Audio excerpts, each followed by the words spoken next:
The sheriff's notice was taped to my front door at 6 a.m., ordering me out of my own house within 30 days. 3 weeks earlier, I owned a paid-off home. Now the HOA claimed I owed $9,000 in unpaid fines. My name is Danny Alvarez, 42, a plumber in a quiet Arizona subdivision called Desert Willow Estates.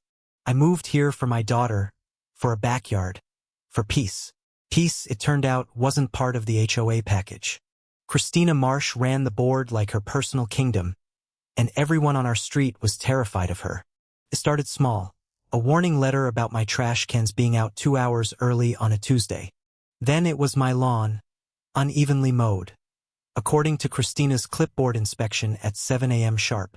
Then my daughter's chalk drawings on the driveway were labeled unauthorized exterior modification. Each violation came with a fine. $50 became $200. $200 became a certified letter. My neighbor Ruth warned me, "Don't fight her, Danny." She buried the Pattersons in fines till they sold and left. I laughed it off, until Christina personally knocked, smiling too wide, asking about my home business. I fix leaky faucets for cash on weekends. Apparently that violated a bylaw nobody had ever enforced before. The fine for operating a commercial enterprise was $800. I paid it just to keep the peace. Big mistake. Paying only proved I'd comply, so the fines kept coming, faster, stranger, almost personal. I started noticing something odd. Every fine against me matched suspiciously well with board meeting dates. One night, I found an old newsletter in a drawer. Christina had run against my late father-in-law for board seat years ago and lost. Suddenly, the random inspections made sense. This wasn't about bylaws. This was about a grudge I never even knew existed. I started photographing everything. Every notice, every timestamp, every inconsistency in her paperwork. At the next open meeting, I asked to see the HOA's official fine schedule. Christina claimed it wasn't available today. Funny thing about small towns, the woman who ran the copy shop was my cousin, and she remembered printing that schedule for Christina twice. I got a copy. It didn't match a single fine on my account. Not the amounts, not the categories, nothing. That's when the lien threat arrived, $5,000, for accumulated violations, with foreclosure language typed in bold. I stopped sleeping.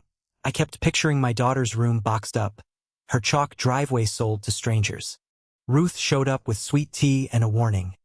She did this to 3 families. All of them moved before the lien hit. But I wasn't moving. I called a real estate attorney named Priya Rao, who read my file and went quiet for a long moment. "This isn't sloppy management," she said. "This is targeted harassment, and I think it's provable." We requested every HOA financial record from the past 3 years under Arizona's open records statute. Christina fought the request for weeks, which, Priya said with a small smile, told us everything we needed to know.